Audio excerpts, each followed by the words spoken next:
ನಮ್ಮ railway under pass ಕೆಳಗಡೆ ನಮ್ಮ ಹೀರಾಪುರ ಗ್ರಾಮದ ಹತ್ರ ಭಾಳಷ್ಟು ತೊಂದರೆ ಆಗಿದ್ದು ಇಲ್ಲಿ ಸುಮಾರು ಅಪಘಾತಗಳು ಆಗ್ತಂಥದ್ದನ್ನ ಇವತ್ತು ನಾವು ಗಮನಕ್ಕೆ ಬಂದ ಮೇಲೆ ಕೂಡಲೇ ನಾವು ರೈಲ್ವೆ ಇಲಾಖೆ ಅಧಿಕಾರಿಗಳು ಮತ್ತು ನ್ಯಾಷನಲ್ ಹೈವೇ ಅಧಿಕಾರಿಗಳನ್ನ ಕರೆಸಿ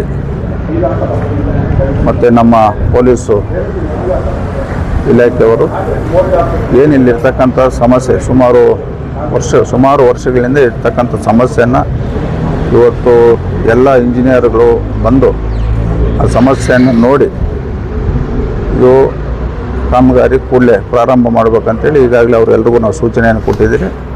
ಇವತ್ತು ನಮ್ಮ ರೈಲ್ವೆ ಇಲಾಖೆ ಅಧಿಕಾರಿಗಳು ಮತ್ತು ನ್ಯಾಷನಲ್ ಹೈವೇ ಅಧಿಕಾರಿಗಳು ಕೂಡ ಇದ್ರ ಬಗ್ಗೆ ಸಂಪೂರ್ಣವಾಗಿ ಸ್ಥಳ ವೀಕ್ಷಣೆ ಮಾಡಿ ಮಾಹಿತಿಯನ್ನು ತಗೊಂಡಿದ್ದಾರೆ.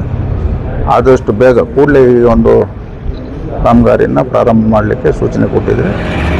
ಏನಿವತ್ತು ಈ ಒಂದು ಸಮಸ್ಯೆ ಇಡೀ ನಮ್ಮ ಶಿಡ್ಲಘಟ್ಟ ಕ್ಷೇತ್ರದಲ್ಲಿ ನಾವು ಗಮನಿಸಿದಾಗ ನಮ್ಮ ದಿಬ್ಬೂರಹಳ್ಳಿ ಅಂಡರ್ ಪಾಸ್ ಕೆಳಗಡೆ ಇದೇ ಥರ ಐತೆ ಮತ್ತು ಇದ್ದೂರು ಅಂಡರ್ ಪಾಸ್ ಕೆಳಗಡೆ ಇದೇ ಥರ ಇರೋದ್ರಿಂದ ಅವ್ರಿಗೆಲ್ಲ ಗಮನ ತಂದಿದ್ದೀವಿ.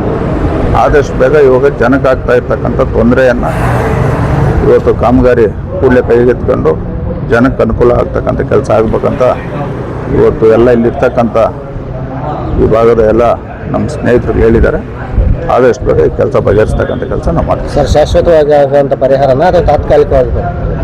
ಈಗ ನಾವು ಅಧಿಕಾರಿಗಳಿಗೆ ಈ ಒಂದು ಕೆಲಸ ಇವತ್ತು ಅವ್ರ ಗಮನ ತಂದು ಈ ಒಂದು ಕಾಮಗಾರಿಯಲ್ಲಿ ಯಾವುದೇ ಕಳಪೆ ಮಟ್ಟದ ಕಾಮಗಾರಿ ಆಗಬಾರ್ದು, ಗುಣಮಟ್ಟದ ಕಾಮಗಾರಿ ಆಗಬೇಕು. ಈ ಒಂದು ಕಾಮಗಾರಿ ಮಾಡಿದ ಮೇಲೆ ಸುಮಾರು ಒಂದು 20-25 ವರ್ಷ ಇಲ್ಲಿ ಯಾವುದೇ ಸಮಸ್ಯೆ ಬರಬಾರ್ದು ಅಂತ ನಾವು ಅವ್ರ ಗಮನ ತಂದಿದ್ದೀವಿ.